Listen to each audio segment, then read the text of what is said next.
La mwisho ni maadili yetu sisi kama viongozi. Nilianza kwa kusema unapokuwa kiongozi unapimwa na maadili yako. Ni sawasawa na mimi kama mkuu wa wilaya, katibu tawala hapa. Ukienda ukiona unasemwa sana, maana yake kuna mahala pana shida. Na unapokuwa kiongozi lazima uwe una huruma. Watu wengi hapa leo hii wamebubujikwa na kilio kikubwa ambacho kinahusisha maisha yao. Wanatafuta maisha yao, wanapambana, anapata hela yake, anatafuta kiwanja, anatafuta namna ya kujenga, kujikwamua, kuwasaidia watoto wake. Lakini sisi viongozi tunapokosa maadili ya kuwasaidia watu wale, tunaitukanisha serikali yetu. Na bahati mbaya katika mifumo yetu ya serikali, we kiongozi mdogo unapofanya vibaya, yule kiongozi wa juu yako anahusishwa na wewe, yule kiongozi anayefuatia anahusishwa na wewe. Hali kadhalika jambo lile linaenda hadi kwa rais, na rais wetu anafanya kazi kubwa kwa ajili ya kuwapigania Watanzania.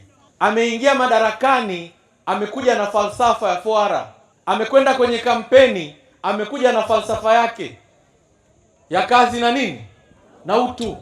Fanya kazi yako, jali nini. Malalamiko mengi yaliyokuja hapa, utu wake huko kushoto. Sasa wenye viti wengine mimi niwashukuru, lakini niwapongeze wenye viti wengine, mmefanya kazi nzuri. Niwaombe wenye viti wengine wenzangu, twendeni tukawahudumie watu. Tumechaguliwa na watu, tutarudi kwa watu. Hakuna kitu ambacho kitapita kwa nafsi njema kama sio kuwatumikia watu. Na eneo zuri ambalo hata ukifa, ukichukuliwa hata leo au saa ngapi, ni kuwahudumia watu. Ukitoa huduma njema kwa watu, ukianguka hapa watu watakulilia, watu watakubeba. Uongo kweli? Ukiwaumiza watu, siku ukiambiwa umeondoka nasema afadhali wewe jamaa. Manake alikuwa balaa mji mzima. Sasa nimesikia kwa rafiki yangu, ndugu yangu na rafiki yangu Hassan Ramadhani, mwenyekiti wetu wa serikali ya mtaa. Sasa kwa sababu mwenyekiti umetajwa sana kwenye hili, mwenyekiti utatukaa kidogo pembeni, utatupisha kidogo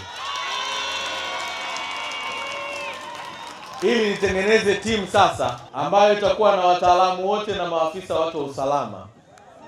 Tuje kwenye mtaa sasa, tuhamie kwenye mtaa. Yaani badala ya kwenda sehemu nyingine, tutahamia, tutaweka matenti yetu kwenye mtaa husika, tutaanza kushughulika na kero hizo.